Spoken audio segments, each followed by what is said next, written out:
Hey, what's up, everybody? Welcome back to the Championship Leadership Podcast. And I'm excited. We have DONN MANN back with us. Don was on, I don't know, it was probably a year and a half or so ago. But just had the opportunity, if you're watching this, I just happened to have, that wasn't planned, by the way, but I just happened to have my Surviving Man t-shirt on. Had the opportunity to be a competitor on the show Surviving Man that was hosted and kind of created by our guest today, DONN MANN, former Navy SEAL, New York Times bestseller, as well as with co-host Randy Couture, former UFC world champ. So thanks, Don, for being here. Nate, it's a pleasure. And you know, one of my favorite parts was getting to meet you in person. We talked and I've been on your show before, but it was really nice to meet you in person. And you are such a, and I'm not saying this because I'm on your show or anything, but you're such a professional, and you're low key and you're unassuming, and you just give everyone else credit where you deserve so much credit yourself that you never even will bring up. So you're so modest and humble, and it was really nice to get to meet you in person. Yeah, well, thank you for that. I appreciate it. And it was awesome to be able to meet you in person as well, because I know we had, gotten to know each other a little bit over, and that's really the reason I got on the show. I've talked to a lot of people, we would all ask each other, right, how we found out about the show. And you were just talking about, I think before we hit record, that you have social media, but you don't really even know it. But the reason I found out about your show was through your Instagram, because someone on your team posted the trailer of it. And I was like, oh, wow, that looks so cool. And then I had the thought, I wonder if they're looking for applicants or contestants, and which I did a little digging and saw they were, and put my application in there. And shortly after that, got the email back that they wanted me to come on the show. So happened really fast, but it was awesome experience. I'm good. I'm glad you had fun there. Yeah. One of the things you said, I get this a lot. You said it a few times. You're like, man, you're a lot bigger than I thought you were. You were. I couldn't believe how big you were. Because I see you sitting down during the interview. Yeah, exactly. Right. Yeah. I was a little. My daughter just said that too, because she watched the show and she was like, "You were a lot taller than most of the people there." And I was like, "Yeah, I was," but I guess that's kind of normal for me. But I think you, Tariq, and Chris probably the three biggest guys there. Yep, definitely. Yeah. Tariq's a big guy too. He's actually probably a little bit taller than me, I think. But anyway, so tell us a little bit, how did this show Surviving Man come about? And maybe you could even explain a little bit more in depth of what it is. All right, Nate. Well, Bob C. Fell, who's the director and the producer of the show, he's been in reality TV show business, for many, many years. And that's his thing. Plus, he works with celebrities all over. His company's called Celebrity Shop or C Shop TV. And I met him maybe 8 or 9 years ago, 7, 8, 9 years ago, because I did a little bit of product endorsement for him. And I got to know him, and then I got to meet his wife, Toli, and we became friends over the years. And he knew that I trained people for different things. And he said, someday I want to do a show where you're training people to be SEALs or climbers or something like that, or adventure racers. And would you be okay with that? I'm thinking, yeah, well, who's going to watch a show like that? I didn't really get it at that point. Yeah. I said, sure, Bob, I'll do that. But then years went on. I never even told anybody about it. And then last year he said, I want the show to be called Surviving Man. And I said, oh boy, I don't know that title. I don't know about that title, but I guess I'm okay with that. But what would it be? He said, well, we'll get the really good, strong competitors and great shots and these young studs, and they'll come up and compete against you. I said, Bob, I'll get crushed. They'll kill me like in 5 minutes. I'm 63 years old. Even when I was at my finest shape and shooting condition and everything, I'd still get creamed by the guys who were there. And I said, that's not a good idea. He said, no, you're being humble. And he saw me do some exercises, some shooting. He said, see, you still got it. I said, no, I don't. and I would tell him, I said, you could fool the fans, but you can't fool the players. Somebody who doesn't understand that slow shooting, or the groups aren't that tight, or those push-ups are okay, but that's only a few of them. If somebody just saw that, they'd think, oh, that guy's in great shape. But if you really understood what was going on, that's not 100 push-ups, and that's not fast, tight groups. So I could fool the fans, but not the players, those who really know. I said, Bob, that won't work. It won't work at all. And we were in disagreement with that for many months. Every phone call, I said, Bob, that's not going to work. That's not going to work. I said, I'll get slaughtered. You won't even get one episode out of that. So then we were talking, and I thought about it for months. How we're going to make this work? And I thought about it all the time. I was thinking, okay, now I know. And I don't know if I shouldn't say a whole lot right now, because the story's not out how it's going to unfold. Yeah. But I came up with a reason, which you know about. I came up with a reason to have top competitors like you and other people to apply for this program and all show up at one place, and then more of the story unfolded. That I discussed with Bob, and then he said, that's brilliant, that's what we'll do, that's brilliant. And so it was kind of a surprise to everybody. Yeah. Right. But I love the way it worked out, because it's kind of realistic. Yeah. So I like that twist in it. And it gave us 9 extra episodes. It would have been 1 if we did it the other way. Maybe I don't know. You probably are shortchanging yourself a little bit there, but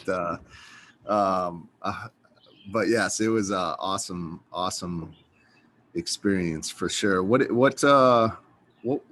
How much of a part did you have in who was going to be on the show, or was that a part for you at all? Nate, when I saw you, that was a total surprise to me. Really? When I saw you in the Zoom call, okay. I had zero say in it. Okay. I was completely, there was no phone calls. What do you think of this person or that person? I had zero say in anything. Okay. Any of it. But I had a thought in my head. I was like, well, I wonder, because I was on I knew you a little bit, and you were on the podcast. So I was like, that could either help or that could hurt me, and I didn't really know. And well, it would have helped if they said, what do you think about Nate? I said, yeah, pick Nate. I would have said that, but I wasn't asked. Yeah. Interesting to know, how that all works and how it works behind the scenes. I know that the first episode, I think maybe the first few episodes seemed like more to introduce each of the contestants and kind of go through the backstory of each one, which is cool to get to know everybody. And then kind of in between, a lot of the B-roll and some of the other things that we were doing to set up the scene for the rest of the show, right? And the competition is pretty cool. But there definitely was a unique background of people from all different walks of life. And that's very similar to the military too, right? I mean, you all come in from all different walks of life, and SEALs are no different than any other unit in the military across the board. And it's always interesting to see. And of course, we had a shorter time. We had 6 days to kind of come together. But in the military, you get a little bit longer time frame. But talk about what that's like from your experience, in the teams, to how you saw that happen on the show. Okay. And I know you felt the same way from your background in the Army. Yeah. Right? I mean, so I agree with what you just said. I'd never even actually thought about it like that. But yeah, you were an officer. When I came in, I was enlisted. So I went to boot camp, and I don't even know how many people were in there, maybe 70 or so. And nobody knows anybody, and everyone's from all over the country, and some people were in shape and some weren't. Yeah. And you kind of get to know each other after a while, but you really didn't have to do anything together like what we did at Surviving Man. And then the same kind of goes through with when I went through BUDS. When you go to BUDS, at least you have everybody there who's focused on pushing themselves hard and training hard, and they know what they're in for is going to be kind of grueling. And I think that's kind of what we had at Surviving Man, because what everybody was told before they got there in the Zoom calls and everything, and the warning orders, everyone's prepared to, oh shoot, man, I got to run in the soft sand in the desert, and I got to do these long runs, and all these calisthenics and push-ups and body weight exercises and high ropes and running through underground mazes and desert navigation. So everybody knew that was coming up in their future. And they all had the same mindset, like, I'm not good at some of that stuff, but I know I'm going to deal with it. And I think everyone had the same mindset. Like, I think only a couple people were, like maybe Chris was familiar, and you, maybe Nick a little bit, and Brandon, they were familiar with a lot, almost all of it. Yeah. And but most of the people, I would say, they didn't have all those skills, but they had the mindset. They all had, everyone had the mindset. I'm just going to go in there and do the best job I can. I know it's just going to hurt. Yeah. That's what I think everybody had there. Yeah, absolutely. Talk a little bit about, championship leadership on the podcast here. The show, it was a competition, and obviously, and there was some money on the line, and there's a lot of competitors there. Not everyone was as competitive as the next. Some were really just there more for the experience and just thought it was amazing. Not that they weren't giving everything they had. I think everybody was giving everything that they had, to do the best that they could. But at the same time, it was a very interesting dynamic because there was a leadership part to it, and yet there was a very competitive part to it. And some were really more so there to compete than they were to want to lead anyone. And I thought there were some interesting things going on there. What were your thoughts and takes on that? Excuse me. Nate, I'm glad you, I know this is a sensitive subject, and you were an Army officer, a leader, and there were a couple leadership issues that I was not happy with, actually. And there was one situation where I was given a brief about going out in the desert and doing land navigation. And not everybody heard that there was a drop dead time, like you had to be back at a certain time. Yeah. But there was a drop dead time. And if you didn't hear it, you were making a big mistake by heading out and not even knowing. But if you are in a leadership position at that point, and you're the leader of all these people, you have to take in consideration, I'm not only worried about myself, making sure I get back, but I got to make sure my whole team's safe. So everybody went out. It was a really hot day, and it's worried about heat stroke, heat exhaustion, scorpions, rattlesnakes, whatever. Yeah. But people can snap ankles, and those things could happen. But anyways, they didn't happen.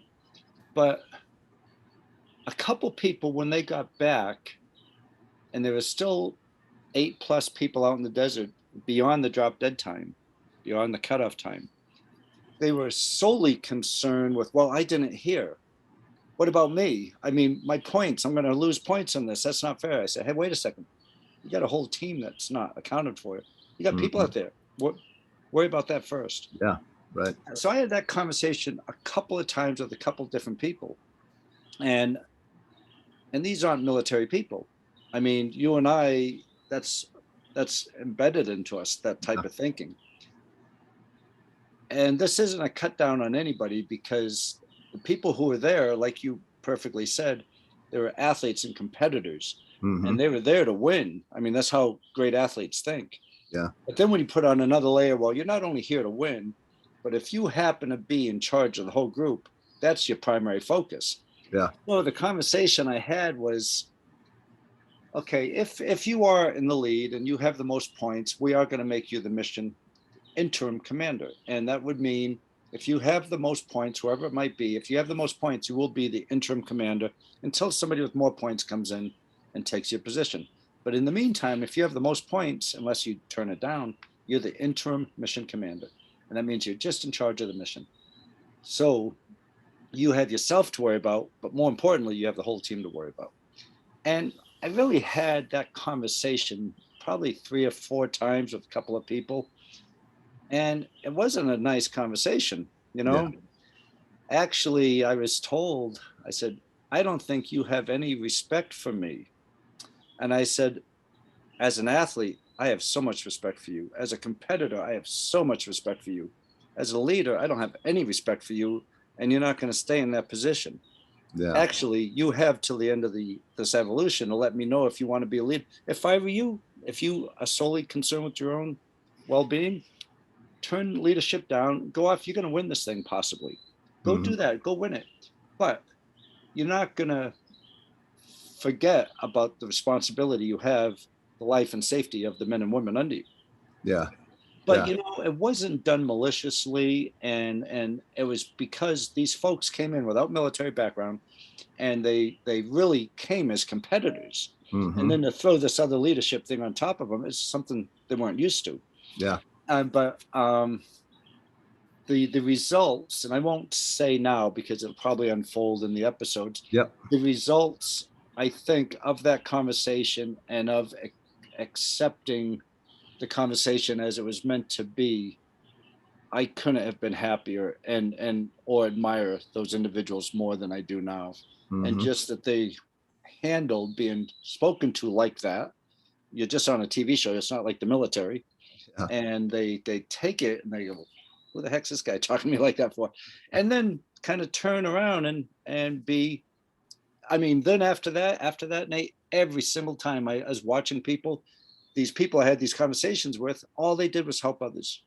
And it was really, really nice to see. So there was no malintent or anything, selfishness, or the world is centered around me. There was none of that. It was just something new to the non-military, some of the absolutely folks. Yeah. And I mean, there's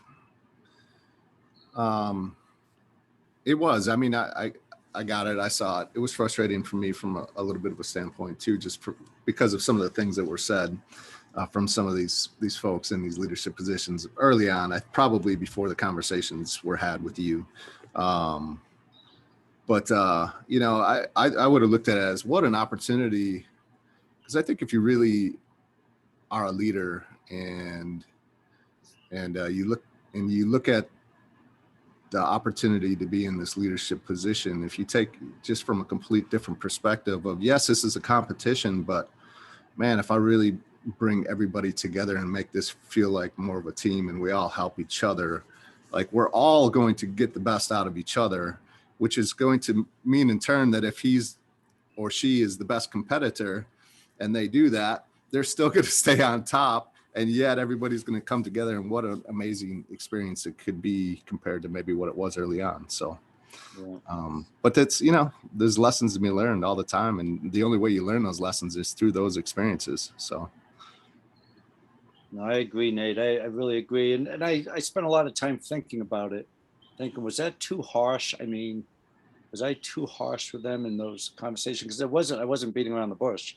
I mean, I was direct and like, talk to those individuals, maybe in a way they've never been talked to before. I don't know.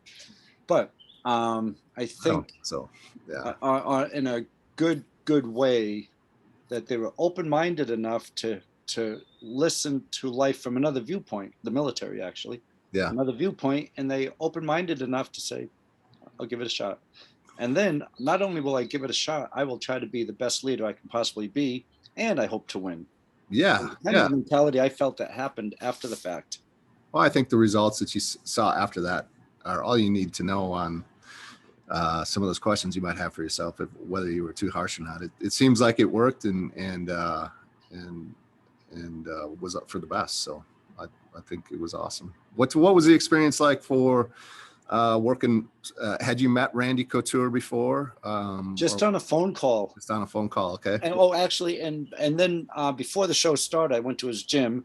Yeah. And he has a bunch of wounded athletes and military vets, and we sit on his gym floor, and everyone goes around and talks of the story. And my God, some of those stories were gut wrenching hard to have these poor vets come back. Oh my God, it was just you couldn't make up stories as bad as these lives turned out to be. And I was thinking, boy, Randy Couture is doing these for vets and for athletes. The more I got to know Randy, I mean, even if he did nothing as a super sports hero, he is the MMA champion and the one who saved the MMA. And even if it wasn't for anything like that, I have so much respect for that guy. He's such a great person. And he's so humble and down to earth and great sense of humor. And I love working with him. Yeah, no, I had the same impression of him, and I know everybody else did too. I mean, just an amazing man, just like yourself, and it was really all the way around. I mean, everybody involved. I came away super impressed with just all the people involved, the friends and the team that you had that you brought with that were helping out behind the scenes, and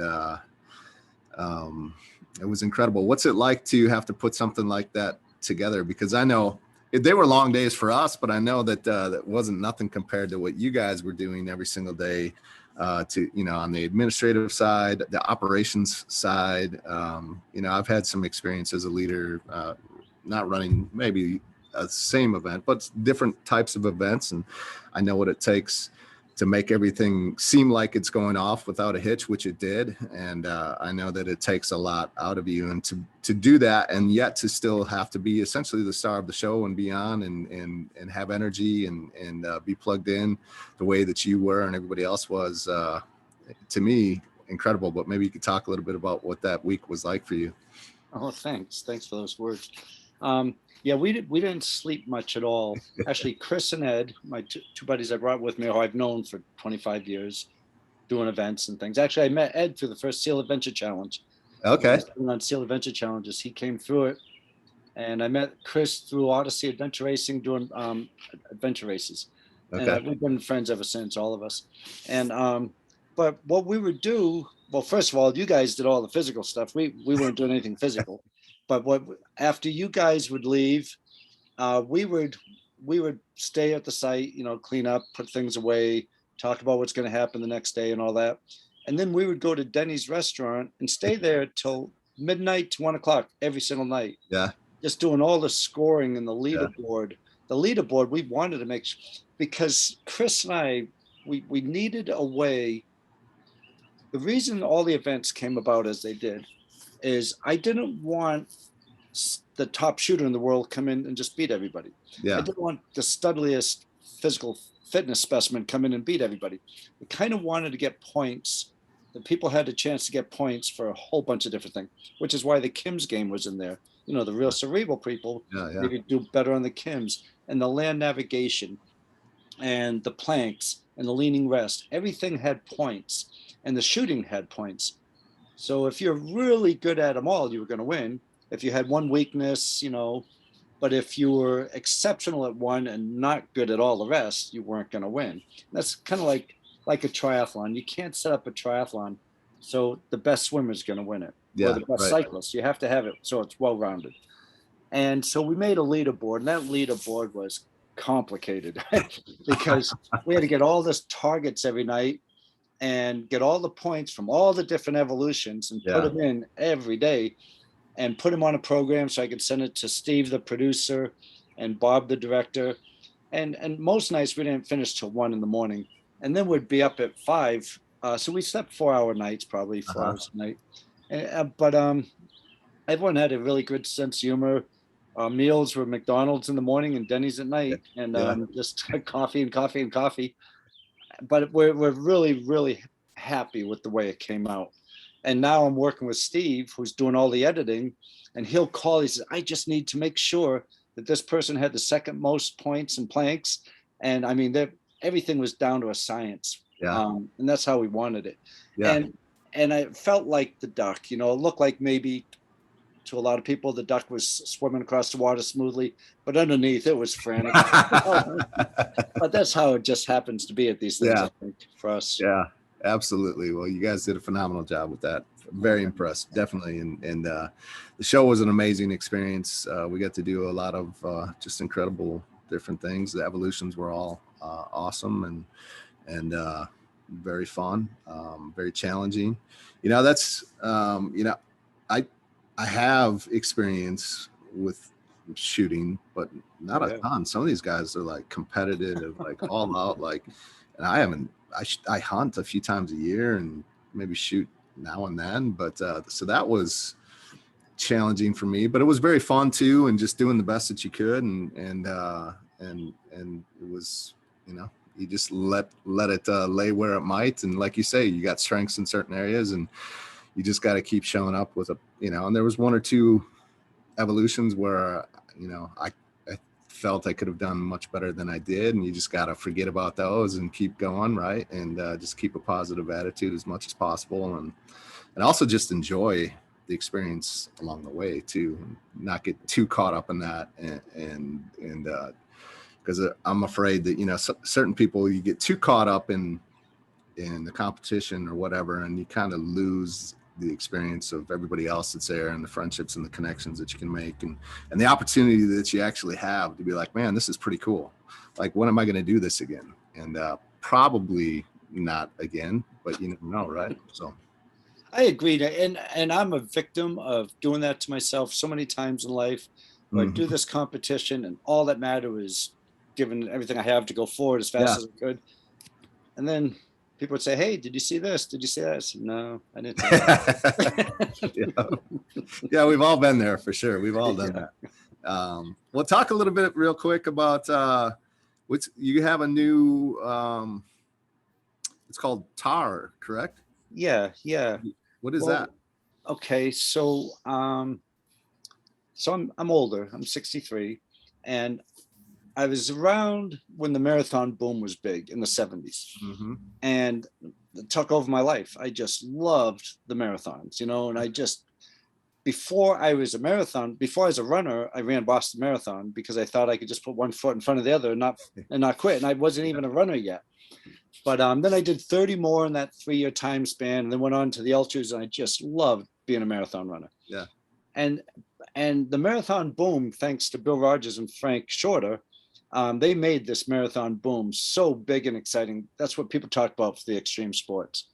But then in 1979, when Sports Illustrated had an article on this new race out in Hawaii, the Hawaii Ironman, somebody gave me that May 79 issue of Sports Illustrated talking about this big race, and the marathon was just part of it. And my God, I went out there. That changed my life for the next 10 years. Wasn't the first one a group of SEALs?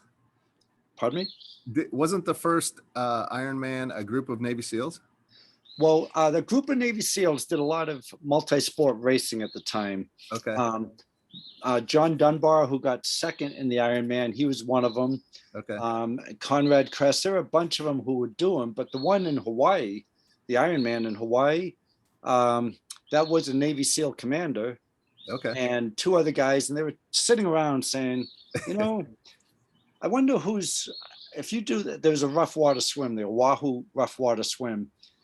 And then there was around the island, 112-mile bike ride. Yeah. That people would do every year. Then they had the Honolulu Marathon. Yeah. And they were talking, I wonder who would be the toughest of the 3. And then someone said, well, if somebody could do all 3, that'd be a real Ironman. Yeah. So that was Commander Collins was his name, who was one of those, but he wasn't a SEAL. Okay. But he was in the Navy. And anyways, so that was like out of this world, a race that big. And so I went out there to do that, and that changed. Then I was so excited because now there's 3 sports, and you're getting upper body workout instead of just running all the time. And I love the cycling, but then that took over my life big time. I mean, I went on and did many triathlons. I got smaller and smaller and smaller, but then also we got doubles and triples going on, and off-road Ironman. And but then all that stayed super exciting for me for about 10 years. Until adventure racing started. And now there's 10 maybe sports, mountain biking and climbing and ice, everything that's harder. And you have everything on your back. You're carrying it all in a backpack, and you're going up 500 to 600 miles. You're not in a city like an Ironman. You're out in the mountains somewhere. And boy, then my life was really taken over by all that. And I just completely fell in love with the sport. And had an adventure racing academy, wrote the first book on it, and did every adventure race I could find. And then, then obstacle course race. Actually, Joe DeCina, who used to do my adventure races, Joe said, Don, we got to come up with something new. Something new has to happen. And he came up with Spartan. And I was the CEO of an obstacle course racing company called Battle Frog. And even then, I didn't really get it. You know, I was thinking, well, boy, all these obstacles are man-made. And they're in a park, and you're running around in a park and jumping, getting muddy. But what I did get was it got 10,000 people a weekend off the couch and racing. And I love that part, because marathon to triathlon to adventure race, things were getting harder and harder and harder. Now, all of a sudden, 2 or 3 hours around a park, I wasn't capturing the greatness of this new sport that Jill really was helpful in developing, or super beneficial for the sport's sake. So, but as the CEO of a Battle Farg, of obstacle course racing company, I realized we had a big warehouse. We had a construction crew of like 20 people. We had all these big trucks. We had to build all these obstacles in the warehouse, load them up, go build them on some place for 3 days. The races would come through Saturday, Sunday, you tear them back down. People are unhappy because of what we did to the land. It was so expensive. I always thought, why not just use terrain? Not use, kind of like in adventure racing, not use man-made obstacles. Let's use real rugged terrain. Yeah. And it was funny because right before this call, I was on the phone with Brad at Front Sight, because that's probably going to be the first race at Front Sight. Very cool. Yeah. And so then Jay Smith, who's legendary world-class climber, him and his wife, Kitty Calhoun, are two of the most well-known climbers in the world. And actually, Jay taught me to climb back in the early days of SEAL Team. And he's legendary. He put on a ropes course for us once at Primal Quest Adventure Race, and he broke a world record. It was 6 miles long with these giant rappels and Tyroleans. No way. He just only knows how to do big, big things. Yeah. So terrain adventure racing, the concept is more physical than an obstacle course race, where obstacle course race is fun and exciting and there's high ropes and it's muddy, but terrain adventure racing is using natural terrain. It's not tearing up the land and all that, but it's making natural obstacles. We're calling them challenges. Okay. And there's 10 stations. You get to a station and there's 5 challenges there. And if you get to one station, it'd be a bodyweight station. Every other station's a bodyweight station. The ones in between the bodyweight stations are rope stations. Oh, cool. So one bodyweight station, there'll be a placard there, say, okay, tricep push-ups or regular push-ups or close grip push-ups. But there'll be 5 exercises you have to do. Then you get your card punched. Then you run off to the next one. Then there's a rope station where there's 5 low to the ground ropes challenges that are for functional fitness. You do all 5 and you get your card punch, you run off. So there's 10 of these stations. So there's 50 stations, 50 exercises, and about a 10K. Actually, tomorrow I'm going to do a time trial here in Virginia of the course that's going to be here in Virginia. And so really when someone's done, and I'm not trying to say this is going to be way harder than obstacle course racing, but they'll have run over 6 miles and done 50 exercises, and none of it's going to be easy. Right. And, like, for instance, squats, if it says 30 squats, some people might have to take 10 sets to do 30 squats. Yeah. But the card there says 30 squats. You do 30 squats and you move on to the next one. And so you get to these conditioning areas, and each conditioning area has 5 exercises. And there's 10 of those. So it's called terrain adventure racing. And then when we started thinking, we've been getting, because of Surviving Man, a lot of people want weapons in it. Okay. And I wanted 2 themes for terrain adventure racing: a natural woodsy feel. I didn't want a lot of bright colors or balloons or the carnival circus look. Just wanted, so if you looked in the woods, you couldn't even really tell that there was a race course there. Yeah. It was natural. But I also wanted a patriotic theme to it too. So there's a flag raising, and there's music, there's patriotic music. And so you're grateful for our country, and you're grateful for the land it's on, and you're pushing yourself hard. And as far as all the bright colored stuff that you see at all the races, just didn't want any of that. Just want it natural. Yeah. And then for Las Vegas at Front Sight, which really love that place, we were thinking, so we're going to be at ski resorts for terrain adventure racing. And there's probably 12 or so ski resorts right now that we're talking to. Okay. And this will all be next year in 2022. Yeah. But the next Surviving Man is supposed to be scheduled in the time frame after the SHOT Show, which is the February time frame. Okay. So what will probably happen, we'll probably go to the SHOT Show with one of the big directors and sponsors, Tony McKnight from Big Daddy Productions, and then have Surviving Man, the Celebrity Edition, and then, and this is all preliminary talks right now, and then after that to have TAR Tactical, and that's with the guns. So you Okay. still do all the 10 body weight things with the Yeah. ropes, but then the stations with shotgun, pistol, and long gun. Oh, that's Kind of awesome. like what you did, condensed in Yeah. 4 or 5 hours. Yeah. That sounds amazing. I love it. Yeah. Incredible. And it's so Exciting. much easier to set up than an obstacle course race with all that construction and all that. Right. And we're not it's I think in construction costs now, what used to a 2x4 would Oh, cost $3. oh, Now it's like $12. yeah. I don't know how they're going to stay in business. I Yeah. hope it gets better for that, but for Yeah. that reason. But I like the That's natural exciting. terrain I feel love of it. this whole concept. Yeah, absolutely. Um, Very cool. What's it been like? Have you been a part of anything like Surviving Man before? In the military, we did things like that, but never that would last for 5 days. Yeah. Well, I mean, Um, as far as like a show and from a TV production side of things. Last summer, I did the brigade, and that was a 750-mile paddle through Canada, and I was Okay. part of that. I was an athlete in that, and that was a great event, I thought, and they did a really nice job filming Was that. that a team event?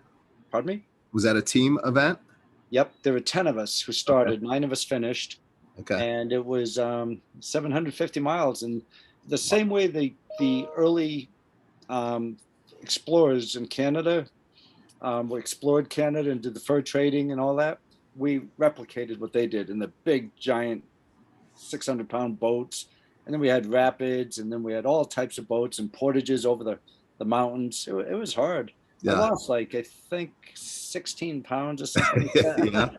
Yeah. Skin and bones when I got out of there. I believe it. Yeah. And we Is that didn't eat still out? or anything.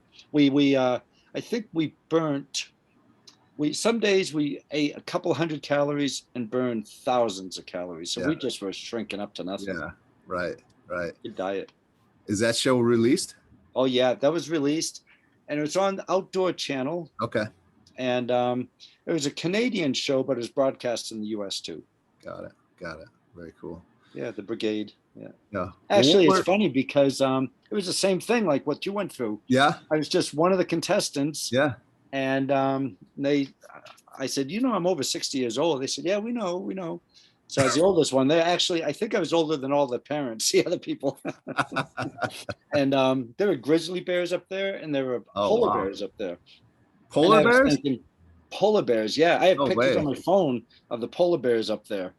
And when we were in polar bear country, in the areas where there were polar bears within 100 meters of us, we had 2 big Native American Indians with shotguns protecting us so we could sleep there on the ground. Oh, wow.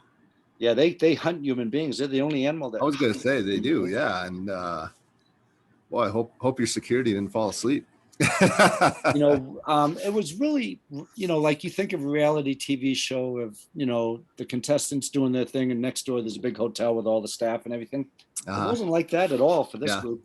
I mean, we were out there paddling every day and camping out every night, but they were next, on another island camping, going through the same hardships we were. Yeah. And they didn't have any food really either. They had more than we did, but it was a real deal being there with them, with the crew. Yeah, very interesting. Well, as we wrap this up, what maybe what are some lesson or two that you really learned from the Surviving Man experience up until this point? It's still kind of going on, right? Because it's getting ready to be released, and so we'll get some cool feedback. And I'm really excited, of course, to see how you guys all put it together and what the storylines come out of it from us being there. But for you, on your side of things, what was a lesson or two that you really learned through this experience that might help someone else listening in? Nate, I think earlier on in our conversation today, we talked about leadership and how I had to have a conversation with a couple of folks because I'm coming from my mindset. And I was talking to folks with a different mindset. Mm-hmm. Neither was right or wrong. I think where I probably got a better understanding, or what I came out of it as far as leadership goes, is that people come from all walks of life, and they come with different agendas, and it doesn't make anybody right or wrong, but it does mean that you can see eye to eye, and if you can talk and you can discuss in a nice way, not a nice way, but in a way that's right to the point what has to be done. Well, this is where I'm coming from. Well, this is where I'm coming from. That if that can be done, a lot of times it can go smooth sailing after that. Yeah. As long as there's good communication and a good understanding. And I think a lot of times maybe when leadership doesn't work is when there is not that understanding from who's ever given the direction and whoever's receiving the direction.